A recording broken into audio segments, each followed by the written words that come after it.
Black American women moving to Mexico? Hi, broadcasting not live from foggy Mazatlan, Mexico, I'm Bill the Geek. This is the Bill Dallas Lewis channel, and we make videos about the joys of living in Mexico.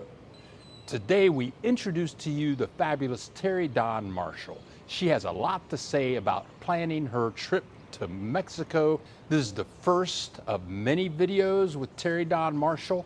To see them all, just go to billthegeek.org, scroll down to interviews, and find Teri Dawn Marshall.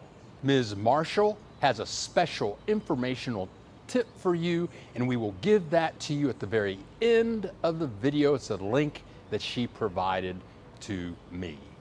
Let's see what she has to say. Good morning, Teri Dawn Marshall. How are you doing this morning? I'm doing great, Bill. How are you doing? It's great to be here. Oh, great to have you. Can you tell us a little about yourself? Yes, I can. Let's see. I was born in San Francisco, and I was an Army brat. My father was a sergeant in the Army, and he and my mother met in San Francisco. And he eventually, after the war, he was stationed in Texas, which is where my mom's from. So off we go to Fort Hood, Texas. And when he was discharged, we stayed there because mostly her family is there. And in 1964, my mom got a teaching position in Baltimore. So off we go to Baltimore in the 60s. And my dad at the time was working in the post office, and he was a master sergeant in the Air Force Reserves. So he eventually became one of the first Black executives for the McCormick Shilling people, you know, the spice people. Mm-hmm. Their headquarters are here. It's here, you know, in Maryland. And then he served 15 years on the Board of Education for Baltimore. And he was the vice president of the Board of Education for many years. And then he retired from all of that. And he's passed on since then. I went back to California in 1972 because I really consider that to be my home. I always feel home when I'm back in, you know, in the Bay Area. So I've been back on and off throughout the years, and lived in Berkeley up until about 2016, and then moved back to Baltimore with my plan B so that I could move into my plan A. My plan B was to gather myself and to move on abroad. And I'm currently in that phase of my plan. Okay. So when did you decide, and that's when you decided to move abroad? Actually, I'd been thinking about moving abroad for years. Please leave a comment. Tell us what you think. And if you like the video, consider clicking that like button. And why not share the video with someone you love? My plan was after I have a son and a daughter. They're 9 years apart. And I was planning on moving to Paris once my daughter graduated and was in college. And what I quickly realized was that, you know, you think you're through parenting at 8, you know, once they graduate, but you really aren't. And she went to Cal State Hayward. My son went to Virginia U here on the East Coast, but my daughter went to Cal State Hayward. And I decided that I needed to hang around, you know, for that experience. However, I was still making plans by then that it was going to be Paris, and I had friends in Paris. So it was going to be Paris. I was going to move. And, you know, Bill, when I was thinking about moving originally, it was just to have that adventure. You know, it was to have the adventure of living abroad and just doing something different and sort of stepping outside of the social political scene. But mostly it was just so that I could have that experience of living in a different culture. I When I was in high school, I did 2 years of French, and I did 1 year in college, and so it just probably added up to me being able to say "Parlez-vous français?" That was about it, and "oui," but I loved the language. I really loved it. And had you lived in France before? No, no, I don't know what this thing is about France. I think we romanticize France, and then on the other side of that thing about France is that for some reason, um, well, no, I don't think it was for some reason. I think it was really clear early on the relationship between France and people of color in this country was pretty good. Frederick Douglass went, Du Bois, um, my favorite author James Baldwin. I mean, there were many before.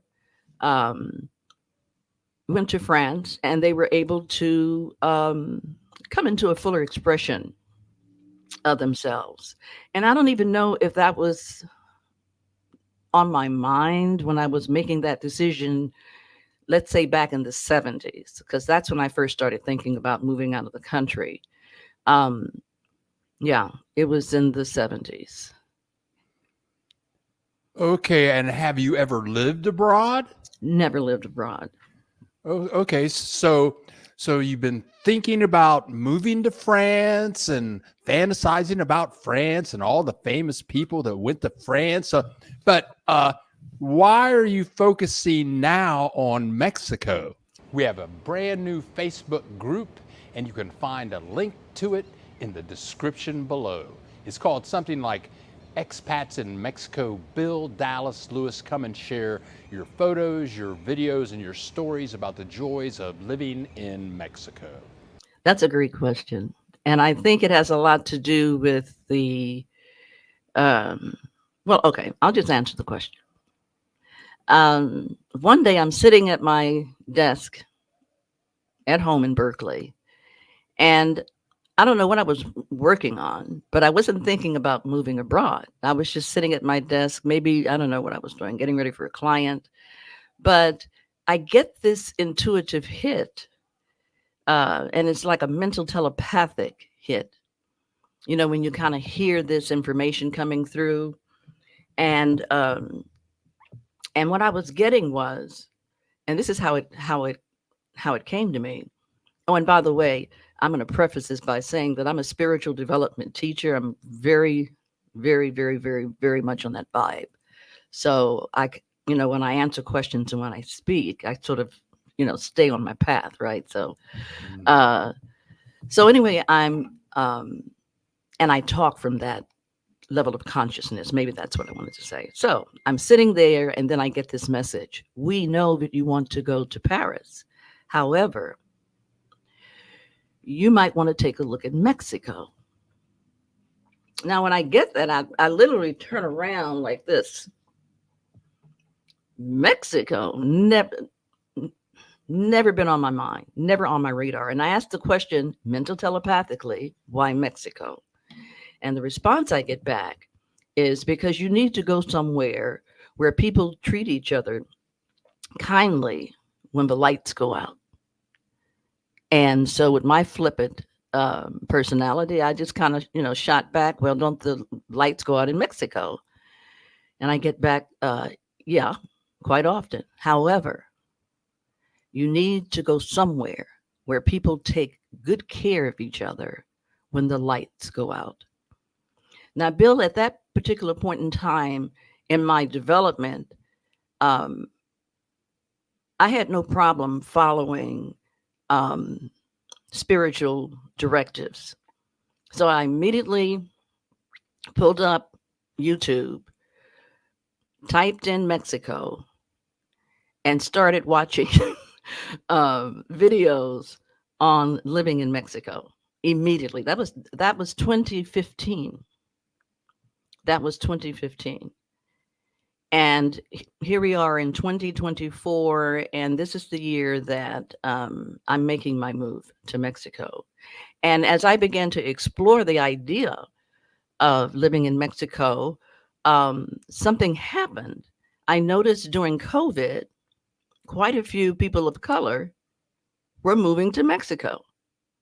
I mean, it seemed like boom overnight, these channels were just popping up all over, the place. Like the Yarbroughs, Bill Dallas Lewis. Now you've been there forever and a day.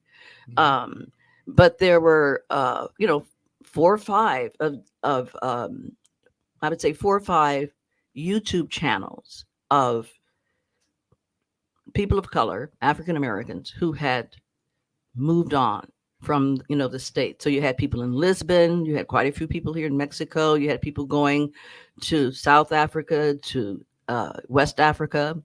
So there was this exodus. It seems like that we're in this phase now where there's this exodus here in the country. And the reason why I'm raising this conversation is because back in 2015, my angels were telling me to go to Mexico. And by 2019, 2020, a lot of people were headed towards Mexico. And all I could hear from people was how kind, how nice, how welcoming Mexicans are and how they take care Okay, so that's of each other. Yeah. okay. Have you ever been to Mexico? Never. Never. Oh, okay. Mhm. Okay. Well, I mean, through the joys of living in Mexico, yes. I make that trip every Saturday. Oh, Right? yeah, and thank you, Teri Dawn. That's right. We go live every Saturday at Yes, 10 yes. a.m. Central Time. Join us. Click that subscribe button. At the beginning of the video, I said that Teri Dawn Marshall has a treat gift for us. It is in the description below. Click the link and she'll give you some inspirational tips. Thank you very much, Teri Dawn Marshall, for joining us for this great interview, and we have many more to come. And thank all of you people for watching Teri Dawn. We have many more videos to come, so click that subscribe button, and we'll see you in the next video.